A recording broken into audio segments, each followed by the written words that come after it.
I knew a patient, his wife had called me and said, look, my husband is spending 17 hours a day in bed. He's just waiting to die and he's very angry. There's rewiring to do in the house.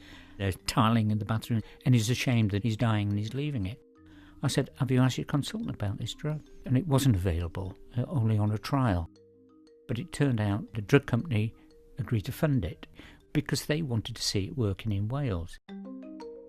The important thing for patients living in Wales is to understand that there's a process available so that clinicians can access new medicines if they're proven to be clinically effective and cost effective. Within a day, a guy who'd been spending 17 hours a day in bed walked to the corner shop. 3 months later, he climbed Pennyvan, and 6 months later he climbed Snowdon. And I used that story then to present to Ruth when she told me that this particular drug was coming up for an appraisal. And in Wales, we got that drug before England, Scotland or Ireland. I'm not a scientist, I'm not a clinician. Admin and process are my thing, but I feel I have a role that benefits patients, and that's what brings me into work every day. I work for the All Wales Therapeutics and Toxicology Centre. That's quite a mouthful.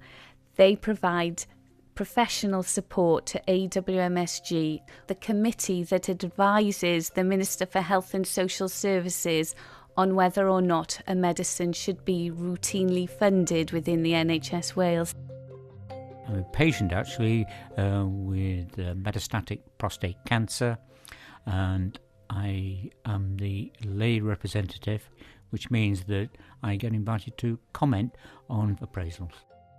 The patient input can be the difference between a negative and a positive recommendation, and it is such a shame when we appraise a medicine and there's no patient comments or views.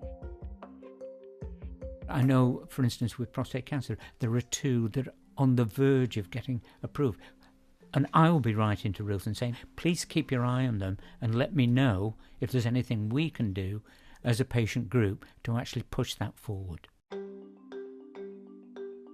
We need to get the message out to patients that their input and perspective will be very helpful in enabling the people making decisions to have a better understanding of what it's like living with conditions and the impact the new medicines will have on their lives and that of their carers.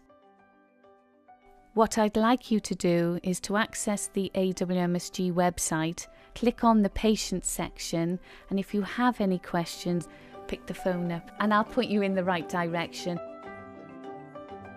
Should we say something like, from the outside it may look like a daunting process, but once you're involved you do find, whoever you are, you can make a useful contribution? Yeah, I like that.